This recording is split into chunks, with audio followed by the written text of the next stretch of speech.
High viewers, unified payment interface that means UPI, దీనికి సంబంధించి ఈ పేటిఎం వైలేషన్ పాల్పడిందని ఈ national payments corporation of India కావచ్చు, ఆర్బీఐ కావచ్చు, ఇక నెమ్మదిగా ఈ యూపీఐ ఐడి ఏదైతే ఉందో పేటిఎంకి సంబంధించి దీనిని వీళ్ళ యొక్క partner payment service provider, so అంటే మీది పేటిఎం త్రూనే ఉంటుంది స్కానింగ్ చేయటాలు, పంపటాలు లైక్ ఇవన్నీ.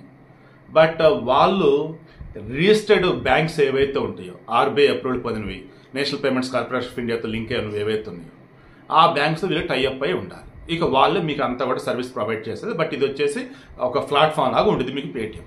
మీ డబ్బులకు వచ్చిన ఇబ్బంది ఏమీ లేదు. సో ఆల్రెడీ ఈరోజు ప్రొసీజర్ స్టార్ట్ చేసింది. అలా ఈ పేటిఎం వచ్చేసి దాని యొక్క యూపీఐ ఐడీస్ మీకు ఏ బ్యాంకుకు మార్చుకోవచ్చు ఏంటి అన్నప్పుడు ఆడ చూపిస్తారు. అది ఆర్బీఐ గైడెన్స్ ఫాలో అయిపోయి NPCI national payments corporation India వాళ్ళు అంతా ఓకే చేసిన తర్వాత మీకు సెట్ అయిపోద్ది అనమాట. అలా ఈ పేటిఎం ఏ బ్యాంకులతో పార్ట్నర్గా ఇప్పుడు ఉంది అన్నప్పుడు యాక్సిస్ బ్యాంక్, హెచ్డిఎఫ్సి బ్యాంక్, ఈ రెండు ప్రైవేట్ బ్యాంకులు, స్టేట్ బ్యాంక్ ఆఫ్ ఇండియా ఇది గవర్నమెంట్ బ్యాంక్. 50 కోట్ల కస్టమర్లు ఉన్నారు. నాకు తెలిసి ప్రపంచంలో అంతమంది కస్టమర్ అనే ఏకైక బ్యాంక్ ఇదేనేమో. సెపరేట్ వీడియో ఇవ్వాలి బట్ కుదరలేదు. తర్వాత Yes Bank actual private bank. మొన్న మధ్య ఏకంగా చేతులు ఎత్తేసిన పరిస్థితి ఎస్ బ్యాంక్. అప్పుడు ఎస్బీఐ టేక్ ఓవర్ చేసింది.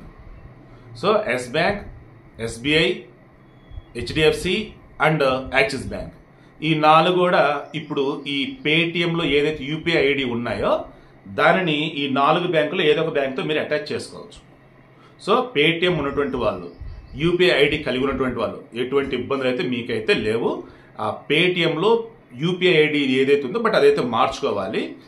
అంటే ఏ బ్యాంక్కి వెళ్తారు ఏంటంటే మీకు ఆప్షన్స్ కనిపిస్తాయి. దాన్ని బట్టి మీరు మార్చుకుంటే కూల్, అంత ఇబ్బంది అంతా సెట్ అని అంటే ఫైనాన్షియల్గా ఎక్కడ ఎటువంటి ఇబ్బంది అయితే లేదు.